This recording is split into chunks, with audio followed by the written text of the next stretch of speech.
Welcome to Crossroads. Folks, the United Kingdom, the UK, they're now moving forward with experiments to quote-unquote dim the sun. And this is going to carry out controversial programs on what's known as solar geoengineering. We've talked about it before on this show. There are many programs on it. I want to explain what it is.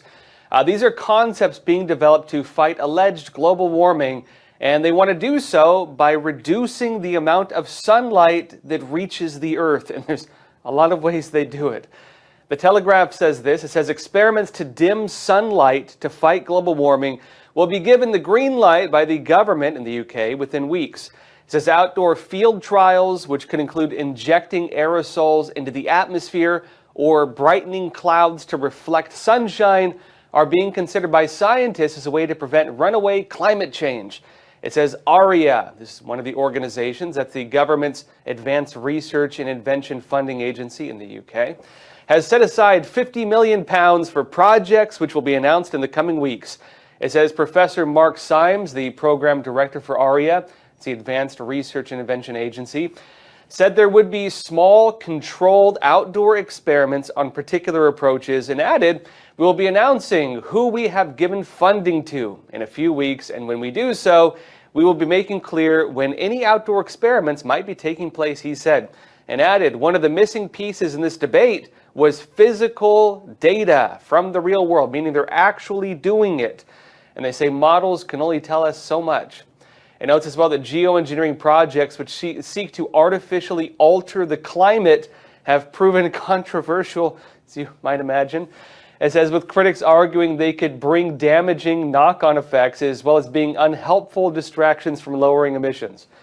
Now, according to The Guardian, this £50 million UK government-funded program, which is equivalent to about 67 million US dollars, it will provide critical data needed to assess the potential of the technology. The program, along with another £11 million project, will make the UK one of the biggest funders of geoengineering projects in the world. Now look, there have been a few major proposals on solar geoengineering over the years. If you think this is controversial, newsflash, there are companies already doing it. There are some already doing it as we speak. This ranges anywhere from using chemicals to make clouds more reflective to lessen the amount of sunlight, meaning it shines that sunlight right back into space, to even larger things like launching barriers into space that can reduce the amount of sunlight that can reach the Earth. Notably, the World Economic Forum was promoting one of those programs. Now, look, I know some of this sounds kind of far out, but remember, there were experiments like this conducted in Mexico a couple years back. Researchers in Mexico, they're a US company, they were basically inspired by the 1991 volcanic eruption of Mount Pinatubo in the Philippines. That's kind of like the model a lot of this is based on. Volcano erupts in the Philippines. It sent massive amounts of sulfur dioxide into the air. It killed a lot of people. But it also had the effect of reducing sunlight. And a lot of scientists looked at that and said, wow, that reduced sunlight, maybe we can use it to fight global warming. Some scientists want to replicate the effect of a volcanic eruption artificially. And they've actually tried it out on small scales already. Some companies already do it actively, and they actually use it to sell products. Carbon credits, they call them. Now, the programs ended up being so controversial, Mexico actually banned them. Popular Mechanics, January 2023, they said this. In late 2022, the startup Make Sunsets, that's the company, one of the companies doing this, announced that it was injecting small amounts of aerosols into the stratosphere as an experiment in solar geoengineering. It says the company released 2 weather balloons from Baja California that were filled with less than 10 grams of SO2 each, not exactly Pinatubo levels, the volcano. But it said, but last week the Mexican government banned the controversial deployment of any solar geoengineering efforts, citing a 2010 moratorium developed at a United Nations conference on biodiversity. It says Make Sunsets, the company, is already, as we speak, selling cooling credits. Remember this phrase, cooling credits. They sell them for $10 per gram of SO2. And it says a similar business model to the also controversial carbon offsets, carbon credits. Now it says this: Mexico and the rest of the world has reason to worry about solar geoengineering, although its effectiveness, as seen in Punatubo, but also other global cooling periods in the distant past, can't be debated. The potential side effects of intentionally pumping the stratosphere with SO2 are disastrous. For one, scientists think that over time the skies would transform from blue to white, while sunsets would become dazzlingly bright. Make sunsets, right? As volcanoes tend to do. It says sulfur dioxide is also the same stuff pumping from power plants around the world, and this kind of geoengineering would likely induce the usual bevy of bad side effects like ozone depletion, acid rain, and respiratory illnesses. So they ban power plants from doing this and replace them with non-sustainable, sustainable energy. And then they create products to do the exact same emissions as the power plants they say that are damaging and polluting, and then use that to sell you products which you can use to offset your carbon emissions. That's business for you, folks. Now, let me actually show you a quick clip of how this works. It's literally giant balloons. They inject them with sulfur dioxide. They launch them into space, well, the stratosphere, and then they burst. Watch this.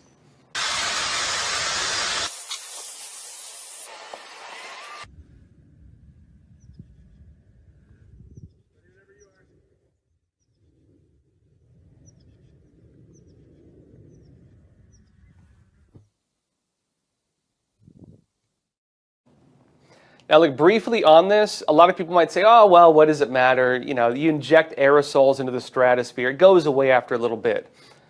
The reason these companies inject these things into the stratosphere and not the atmosphere, or like, you know, lower down, the reason they do that is because it actually does stay there. It can stay there for much, much longer. And so this actually does have a very long-term impact. Now, look, briefly, though, on the note of these cooling credits, right? They call them cooling credits. The company's selling cooling credits by the gram. That doesn't mean that businesses are buying grams of like this chemical, right? The way it's done is this. They inject certain amounts of this stuff into the stratosphere, maybe X amount of grams, and then they sell that to companies to offset their carbon footprint, like hypothetically speaking, like a company sponsors it basically. The way this works, this ties into the for-profit element of climate change. There's a huge business and a huge investment area around climate change. It's a money-making scheme when it comes to this. Basically, this is how it works. Companies can purchase what they call carbon credits, or in this case, cooling credits, and they can use those credits to reach what they call net zero, meaning they have zero emissions. That doesn't mean that they actually emit nothing. It actually means that they just offset it by purchasing these grams or whatever else credits from these companies. An oil company, for example, that is determined to have, you know, an X amount of carbon emissions, they'll have to buy an equivalent amount of carbon credits or cooling credits to offset their emissions. So if they, let's say a small number, if they emit like 50 grams of carbon emissions every single day, they're going to have to buy 50 grams of carbon emissions or cooling credits from one of these companies. And these companies have all kinds of crazy things they do. There's all kinds of them. They basically look for ways where they can claim to reduce carbon emissions. That could be something like pulling carbon from the air. They have what they call carbon capture facilities, and they actually capture carbon, and then they, you know, use machines for it. They have these already built in the United States. There are proposals to cut down trees and bury the wood under the narrative that if a tree were to hypothetically burn down in a forest fire, it would create a set amount of carbon emissions. Like, how many grams is a tree, right? And so they could say if the tree were to burn down, all of that, the tree, every gram of that tree would become a carbon emission. And so by cutting the tree down and burying the tree, they stop that carbon from being emitted, and then they can sell the weight of that buried tree as a carbon credit. This is how these companies work. They put together numbers for carbon credits or cooling credits, then they sell them to other companies. A lot of big corporations have to buy them, and even some states, by the way, in order to, again, have the net zero goal. It's a huge investment area. I actually know people who work in this area. It's a huge investment area. There's tons of money in it.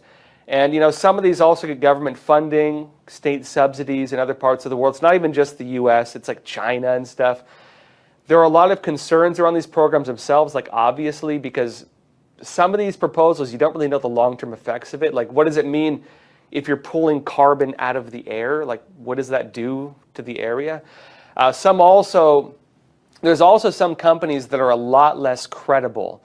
Because while you could say that maybe in the US there's certain environmental standards, some countries don't have that. And so in China, for example, they have, they have like global warming fighting companies, and there's not a lot of stuff really vetting them. But companies can buy them and they count as credits, and so they can actually use this to offset it. Again, this is a huge business. This is part of how the whole net zero and climate change program makes money. It's a business. It's a huge investment area. A lot of investment firms are behind it. This is a huge money-making system under the narrative of climate change. That's how it works. And now look, the Environmental Protection Agency, the EPA, they announced just last week they're actually looking into these programs. They're concerned about them, specifically the company Make Sunsets. That's the company I mentioned before that's launching the balloons to inject sulfur dioxide into the air. The EPA said this in an official statement.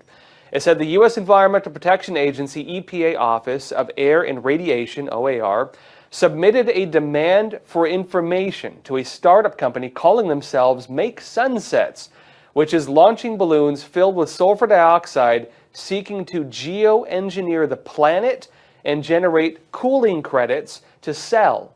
Again, they're selling them, right? It's a business. They say this issue was initially identified in 2023 during the last administration. The Biden administration actually did do some studies on this, but it said no action was taken to find out more about this questionable startup and activity. And notes that EPA Administrator Zeldin said, quote, the idea that individuals supported by venture capitalists, as I mentioned, there's a huge investment business behind this, are putting criteria air pollutants into the air to sell cooling credits shows how climate extremism is overtaking common sense. Again, the things they're injecting into the air to fight climate change are some of the same exact emissions from the power plants they've tried to shut down because they've alleged the emissions are causing climate change. Let that sink in. Anyways, Lee Zeldin continues stating this. He said, based on Make Sunset's responses to our information requests, we will look into all our authorities to ensure that we will continue maintaining clean air for all Americans. Now look, according to the company's website, Make Sunsets, they've already launched around 147 balloons. It says they've delivered over 128,000 so-called cooling credits. Personally, I doubt this company is going to single-handedly cause a volcanic eruption type scenario where you block the sun. But the concern is if this continues spreading, right? And this is raising some questions over exactly what they've been doing, any potential impacts these programs may have had on the environment. Again, there's not enough studies on this for long-term impact. They do state on their website, quote, we hope you'll join our journey by purchasing a cooling credit, signing up for our newsletter, or partnering with us. Let's work together to cool our planet for future generations. Again, there are a lot of people who believe the climate change narrative, and they view this as saving the world. There are many people who believe that. But back to the experiment soon to be underway in the UK, right? The United Kingdom. It also comes with a lot of controversies, as you would imagine. There are concerns that reducing sunlight could have a detrimental impact on the world. Maybe even like a pseudo-Armageddon type scenario. Maybe not that severe, but based on human civilization and human history, we've seen what happens when there have been massive volcanic eruptions. especially if you have the machine of business behind it, and there's no brakes on that train, right? This is given the fact that sunlight has been shown in the past to, reducing sunlight. If you reduce the amount of sunlight, what happens? Well, crops die, farms fail. It can even cause plagues, diseases. Some of the worst times in human history were the times following massive volcanic eruptions when less sunlight was hitting the earth. You had disease, you had war, you had suffering, you had death and famine. But there are programs looking to effectively replicate that. Some companies want to artificially replicate that effect. You could argue maybe not that severe. The question is, well, what determines when they hit the brakes on it, and what stops them from continue doing it indefinitely, right? Their argument is that they, got to fight global warming. They're saving the world, even if it means damaging, some other things. One of the major proposals for this that actually went viral a few years back. This was tied to an experiment funded by, in part by billionaire Bill Gates, and it was to spray aerosols into the stratosphere. They wanted to use big jets to do it, fly high, and inject these things into the stratosphere. Some people said it's, chemtrails or whatever. Technically it was, but they were doing this actually. They ran experiments on it. CNBC covered this. This was not a conspiracy theory. Let me show you their actual video. This is September 2019. Watch.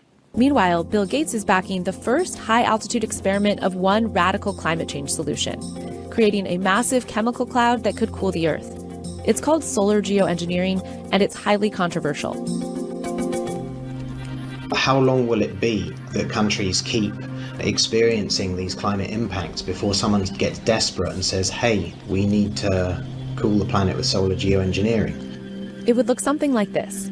Thousands of planes would fly very high and use nozzles to inject millions of tons of light-reflecting particles into the stratosphere. It would create a thin chemical cloud of those particles around the whole planet, blocking some sunlight from reaching the surface. It would mimic a giant volcanic eruption, which we know cools the Earth. Back in 1991, Mount Pinatubo erupted in the Philippines.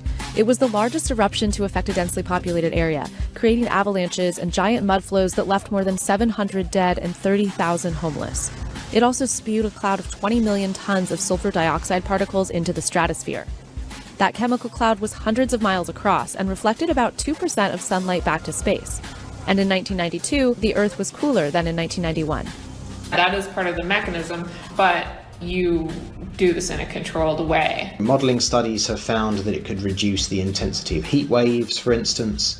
Apparently it could reduce the rate of sea level rise. It could reduce the intensity of tropical storms.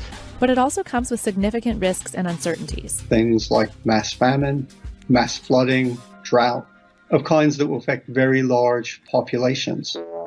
It could weaken. Now, to be clear, experiments like this have continued. This was not like a one-off thing. Just last year, for example, researchers tested a small-scale program in San Francisco, right here in the good old US of A, folks. The experiment was actually done on the deck of a US aircraft carrier. The Biden administration, they actually issued a statement at the time saying that the government was not involved in that experiment because it was controversial. Although a couple years prior, 2023, the previous administration released a public report in the United States about solar geoengineering and similar programs, saying they're effectively researching it. Does not mean they were doing it, but they were researching it. They were not announcing plans to actually test the technologies, but there were public reports on this. Now, U.S. Congress also had a report on the proposed technologies for solar geoengineering also back in 2023. And it discussed most of the main proposals going around, right? They kind of analyzed it. Will this be good? Will it be bad? And there were reports on it. It also noted some of the potential risks and explored whether there were any laws blocking these types of programs. Because, one of the concerns is, you can ban it in the United States, but what's going to stop another country from doing it, like the UK, for example? Just recently also, Florida took actions to ban these types of programs. This was just recently. In fact, this is still going through. Several U.S. states are looking to ban these types of programs, including cloud seeding, which is something they use to induce rain, for example. It's called conspiracies. Some states are looking to ban it, and the people who say it's conspiracies are saying it's a conspiracy, but you can't stop us from doing it, which is a bit weird. But look, a lot of news outlets have somewhat misrepresented this. They allege that Florida, the Senate was basically banning, conspiratorial programs on chemtrails and things like that. They misrepresented these programs as, chemtrails. CNN reported in late March that, quote, an unsubstantiated conspiracy theory that claims the U.S. government is controlling the weather or its citizens by spraying dangerous chemtrails from airplanes has now made its way into several state legislatures where it can manifest into real-life laws. And there's actually more to that, as you would imagine. The measure was actually passed in the Florida Senate. It's now in the House in Florida at the state level. And basically what that does, again, if you read the actual law and you're not just writing whatever, right? What it actually does, it prohibits any person or corporation from engaging in geoengineering or weather modification. So that would include things like cloud seeding, which they use to induce rain. There are a lot of programs like that. It's actually very common in countries like Dubai. China does it all the time. It would also include any potential programs in things like solar geoengineering. And it also makes it a third-degree felony if an aircraft controller or operator does this. And they could be punished by up to 5 years in prison. They get a $5,000 fine. It's a relatively serious crime if this passes the House and gets signed into law. It also makes it generally illegal to inject or release chemicals or other substances into the atmosphere to impact the climate. And that's the actual technicality of the law. This is not about like chemtrails or anything like that, right? Although it would hypothetically include that if that's a thing. While programs like this, though, are banned in Mexico, several U.S. states are looking to ban them. To be clear, they're not illegal everywhere. There are many areas in the world this is not illegal. Many areas in the world are doing it, and many areas in the world are looking to experiment with it. The United Kingdom, for example, again, they are now moving forward with experimenting on solar geoengineering to, quote-unquote, dim the sun. That said, folks, thank you so much for being here. Please take care of yourselves, stay informed, stay free. Thank you.